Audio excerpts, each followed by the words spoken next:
a lonely silhouette, needed somebody to show the way. Yeah, I was a heartbeat with no sound till you came around. Yeah, you showed me colors, light in the darkness. You were the only. আসসালামু আলাইকুম, আমি সন্ধ্যা সীমা গাজীপুর থেকে আজকে আবার একটা আপনাদের জন্য নতুন ব্লগ নিয়ে চলে আসলাম। এই তো সকালে ঘুম থেকে উঠেই রান্না শেষ করলাম হাজবেন্ডকে দেওয়ার জন্য। দুপুরের খাবার অবশ্য দিয়ে দিতে হয় আমার হাজবেন্ডকে। এই তো ইলিশ মাছ ভাজা, বেগুনের তরকারি, কচুর তরকারি আর কি সবই ইলিশ মাছ দিয়ে রান্না করে ফেলেছি। আর অন্য কোনো এক্সট্রা মাছ আমি নামাইনি। এই তো রান্না প্রায় শেষ। অফ ক্যামেরায় আমি আর কি আমার হাজবেন্ডকে সব খাবার রেডি করে দিয়ে দিয়েছি। আর সকালে তো এত ফুটেজ নেওয়া যায় না, সকালে যেহেতু মেয়েকে নিয়ে স্কুলে যেতে হয় তো তাড়াহুড়া করে এই তো মেয়েকে নিয়ে স্কুলে চলে যাব। এই তো বের হয়ে গেছি। দেখেন বৃষ্টিতে আজকে টানা এক সপ্তাহের মতো এই বৃষ্টি ছিল। এই তো 4-5টা যেমন বৃষ্টি পেয়ে আরও গাছগুলার জৈবন ফিরে পেয়েছে, গাছগুলা সব সবুজ হয়ে গেছে, ফ্রেশ লাগতেছে 4-5টা। তো অনর্গল বৃষ্টি হলো, তেমন একটা কাদা টাদা হয় নাই, সব রাস্তা টাস্তা শুকনা। এই তো অনেক দিন পরে হালকা সকালে উঠেই দেখি রৌদ্র। আর রাস্তায় দাঁড়ালেই আর কি স্কুলের টাইম যেহেতু স্কুলের বাচ্চাদের দেখা যায় তারা স্কুলে যাচ্ছে স্কুলের উদ্দেশ্যে। এই তো গাড়ির জন্য ওয়েট করতেছি। এর মধ্যে মেয়ে আবার তার স্কুলের কার্ডটা নেয়নি, তাই বলতেছে আম্মু তুমি রাস্তায় যে দাঁড়ায় গাড়ি থামাও, আমি নিয়ে আসি। সেই তো ওই দেখেন আমার রাজকন্যা চলে আসতেছে, ধীর গতিতে হাঁটতেছে, বলতেছে নিয়ে আসছি। আমি বলতেছি তাড়াতাড়ি করো, একটা গাড়ি তো অলরেডি চলে গেছে। এমনিতে এই রাস্তাতে গাড়ি পাওয়াই যায় না।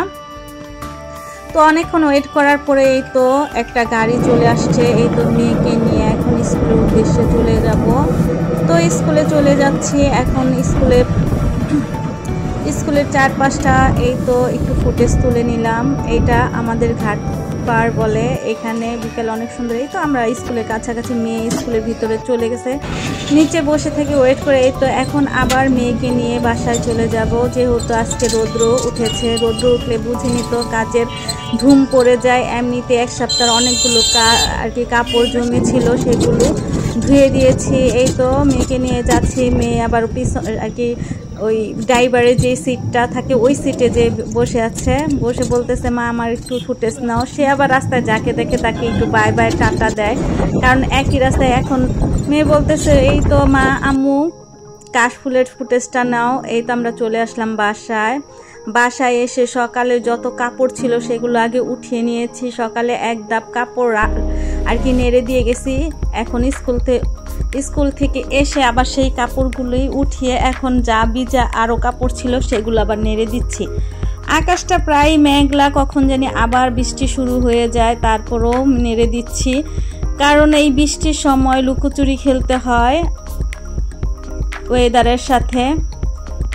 এই তো কাপড়গুলো নেড়ে দিচ্ছি আমি। অফ ক্যামেরাতে ছাদটা পরিষ্কার করা হয়নি এই বৃষ্টির কারণে, শ্যাওলা পড়ে আছে। কয়েকদিন রোদ্র উঠলে আবার ছাদটা একদম সাদা হয়ে যাবে, তখন ভালো করে ছাদটাকে আমি পরিষ্কার করে দিব। তো আপনাদের সাথে সেটা আমি শেয়ার করব। তো এই তো কাপড়গুলো নেড়ে দিচ্ছি, নাড়া আমার প্রায় শেষ। এই তো আবার চিন্তা করতেছি যে কখন জানি বৃষ্টি চলে আসে। কাপড় আমার নাড়া শেষ। এই তো আকাশের দিকে তাকালাম, বৃষ্টি মেঘলা করে আছে। এর মধ্যে নিচে নেমে এসে আমি আগে ঘরটাকে গুছিয়ে নিলাম, কারণ ঘরটা না গুছিয়ে আমরা স্কুলে চলে যাই। ওর আব্বু আর কি মেয়ের বাবা শুয়ে থাকে ঘুমে, আমরা ওনাকে ঘুমে রেখেই চলে যাই, কারণ আমার মেয়ের স্কুলটা সকালে। তাই আমরা আর কি 7:30-8টার দিকেই আর কি বাসা থেকে বের হয়ে যাই, কখনো 7:30, কখনো 8:30টায় বাসা থেকে বের হয়ে যায়। তো সকালের বিছনাগুলা উঠানো হয় না, সকালের কাজগুলা করা হয় না, কারণ যেহেতু সে ঘুমিয়ে থাকে আমার হাজব্যান্ড।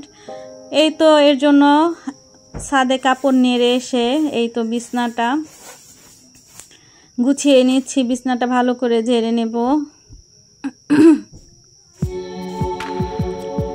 বিছনা ঝাড়ুটা একদম আমার শেষ, আনবো করে আনাই হচ্ছে না। আর হার্ডওয়্যারের দোকানগুলোতে বেশ বড় সাইজের বিছনার ঝাড়ু সাইজের আর কি ঝাড়ু নেই, মামাদের দোকানে পাওয়া যায় না।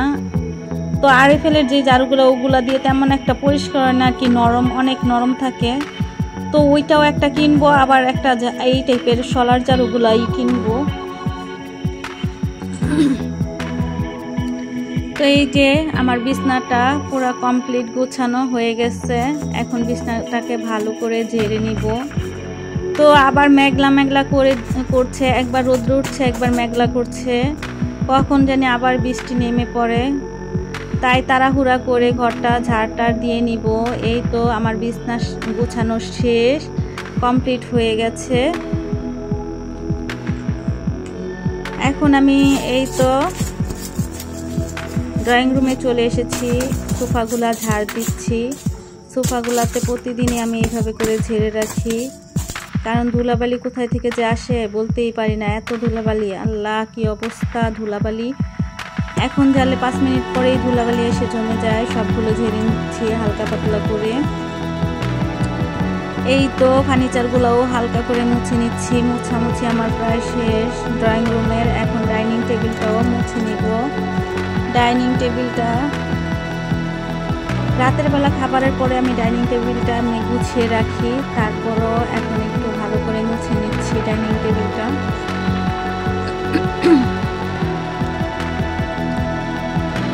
এই তো ডাইনিং টেবিল মুছা আমার প্রায় শেষ। এখন আমি বেডরুমের ফার্নিচারগুলো মুছার জন্য চলে যাব।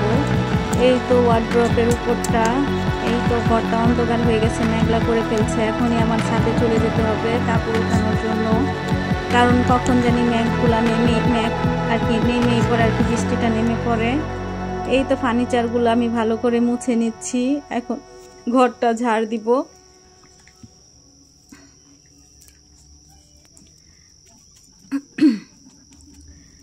ঘরটা ঝাড়ু দেওয়ার আর কি কতক্ষণ পরে ঘরের মধ্যে কোথায় থেকে যে ময়লা আসে বুঝি না। আর কি বাতাসে আমাদের জানলাগুলা খোলা থাকে, তো আর আমরা অনেক রাত্র পর্যন্ত এই জানলাগুলা খোলা রাখি। জানলাটা বন্ধ রাখলে যেমন দম বন্ধ হয়ে আসবে, আমার এরকম লাগে।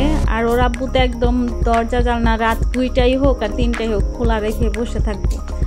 ওনার আবার বেশি গরমে। তো আমার ঘর ঝাড়ু দেওয়া শেষ, এখন সামনেটা আমি ঝাড়ু দিয়ে নিব। বৃষ্টি শ্যাওলা পড়ে আছে, দেখেন কি অবস্থা। এই বছর অনেক বৃষ্টিপাত, বললাম না মেঘলা হয়ে গেছে। তো ছাদে চলে আসছি, হালকা হালকা বৃষ্টিও পড়তেছে। তো কাপড়গুলো উঠায় নিব, উঠায় নিয়ে ঘরে চলে যাব।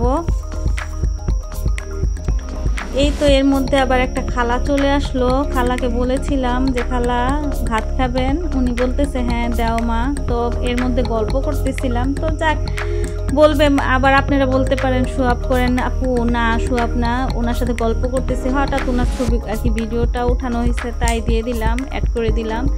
তো এখন বিকাল হয়ে গেছে, প্রায় আমার কাজটা সব কমপ্লিট। এখন আমি রান্নায় চলে যাব। তো রান্নাটা বসে দিলাম।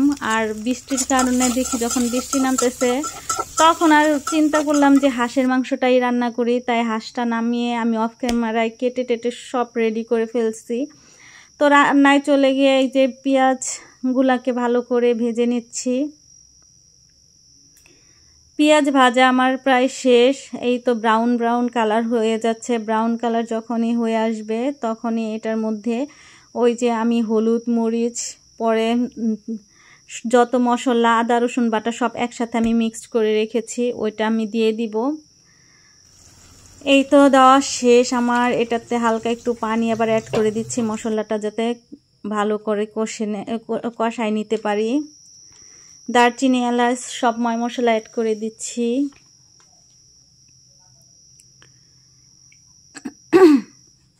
বলবেন আপু লবণ দেন নাই, হ্যাঁ লবণ দিয়েছি বোন আপুরা, কারণ কি ওই যে মশলাটা বানিয়ে রেখেছি না, সেটার মধ্যে আমি লবণ আদা রসুন বাটা সব একসাথে অ্যাড করে গুলিয়ে রেখেছিলাম, জাস্ট শুধু এটার মধ্যে দিয়ে দিচ্ছে। এখন কাঁচামরিচ কতগুলো দিয়ে দিব। কাঁচামরিচ না দিলে মাংসর মধ্যে থেকে মাংসটা তেমন একটা ভালো লাগে না, কাঁচামরিচের ফ্লেভারটা আমার ভালো লাগে। আমরা আবার কাঁচামরিচ ছাড়া তরকারি খেতে পারি না। তো এই তো হাঁসের মাংসগুলো এখন দিয়ে দিব। কষানো আমার শেষ মশলাগুলা। এখন হাঁসের মাংসটাকে ভালো করে দিয়ে নেড়ে চেড়ে নিব। তো তাড়াহুড়া কাজ, বৃষ্টির পরে যেহেতু হালকা রোদ উঠেছে, তো আজ আরও ব্যস্ততা বেশি বেড়ে গেছে, কারণ এই কোনটা রেখে কোনটা করব। এই তো এর মধ্যে আমি আবার পোলাও বসিয়ে দিয়েছি। কুকারের মধ্যে আমি সবসময় পোলাও, খিচুড়ি, গরুর মাংসগুলা রান্না করি। এটার মধ্যে রান্না করলে অনেক সুন্দর হয়। এই তো সামান্য পরিমাণ আদা অ্যাড করে দিয়েছি, দারচিনি, এলাচ দিয়ে এটাকে ভালো করে কষিয়ে নিব। দেখি এর মধ্যে এই তো আমার মাংসটাও কষানো হয়ে গেছে, হাঁসের মাংসটা। এই তো এখন এটাতে সামান্য পরিমাণ পানি অ্যাড করে দিব। এখন ঢেকে দিচ্ছি। এই তো চলে আসলাম পোলাওর মধ্যে। এই তো পোলাওতে এখন পানি দিয়ে দিচ্ছি। পোলাওটা কষানো শেষ। এর মধ্যে সামান্য পরিমাণ আমি 2 চামচের মতো গুঁড়া পাউডারের দুধ দিয়ে দিচ্ছি। পোলাওর মধ্যে দুধ না দিলে পোলাওর গ্রানটাও ভালো লাগে না, আর কালারটাও সুন্দর আসে না। এই তো পোলাওটা আমার শেষ রান্না। পানি যেহেতু শুকিয়ে গেছে, এখন এর উপরে আমি ঘি দিয়ে দিব। পোলাওর মধ্যে ঘি দিলে ফ্লেভারটা আরও সুন্দর হয়। এই তো ঘি, কাঁচামরিচ একসাথে দিয়ে এখন আবার এটাকে দমে রেখে দিব। এই তো রান্না টান্না কমপ্লিট। এখন ওই যে ছাদে থেকে দেখছেন, এই তো কাপড়গুলো উঠে আনছি, এগুলা ভাঁজ করতে হবে। এর মধ্যে সন্ধ্যা তো হয়ে গেছে, রাত্র হয়ে গেছে। এখন মেয়েকে আবার পড়তে বসাই দিছি, ওকে পড়ায় তারপরে আবার বাদ বাকি আবার কাজে চলে যেতে হবে। আমার মেয়েকে আবার আর কি কোথাও প্রাইভেটে দেইনি, আমি নিজেই পড়াই মেয়েকে। এই তো মেয়ের জন্য নাস্তা দিব। ওর আব্বু আবার গতকালকে একটা না দুইটা পিজা নিয়ে এসেছে, সেটাই মেয়েকে আর কি গরম করে নাস্তা দিব। এই তো প্রায় রাত্র হয়ে গেছে, এখন আমরা রাতের খাবার খাবো। রাতের খাবারের আগে ফ্রাইগুলো ভেজে নিব। খাবারের আগে ভাজলে ভালো লাগে, কারণ মুচমুচে থাকে এগুলা। আর যদি আগে ভেজে রাখতাম রান্নার সাথে, তাহলে এটা তেমন একটা ভাল লাগতো না, টেস্ট লাগতো না। এই তো ফ্রাইগুলা আমার ভাজা প্রায় হয়ে গেছে, লাল লাল হয়ে গেছে। এখন এগুলাকে আমি নামিয়ে নিব। তো আজকের ব্লগটা যদি আপনাদের কারো কাছে ভালো লাগে, সবাই লাইক কমেন্টস করে আমার পাশে থাকবেন, অবশ্যই সাবস্ক্রাইব করবেন। যে যেখান থেকে আমার ব্লগটা দেখছেন সবার সুস্থতা কামনা করে আজকের ব্লগটা আমি এই পর্যন্তই রাখলাম। এই তো রাতের খাবারের জন্য চলে এসেছি। খাবারটা শেয়ার করব না, খাওয়াটা অন্য আরেকদিন খাবারটা শেয়ার করব। এই তো এগুলা ডাইনিং টেবিলে রেখে দিয়েছি। আল্লাহ হাফেজ, সবাই ভালো থাকবেন।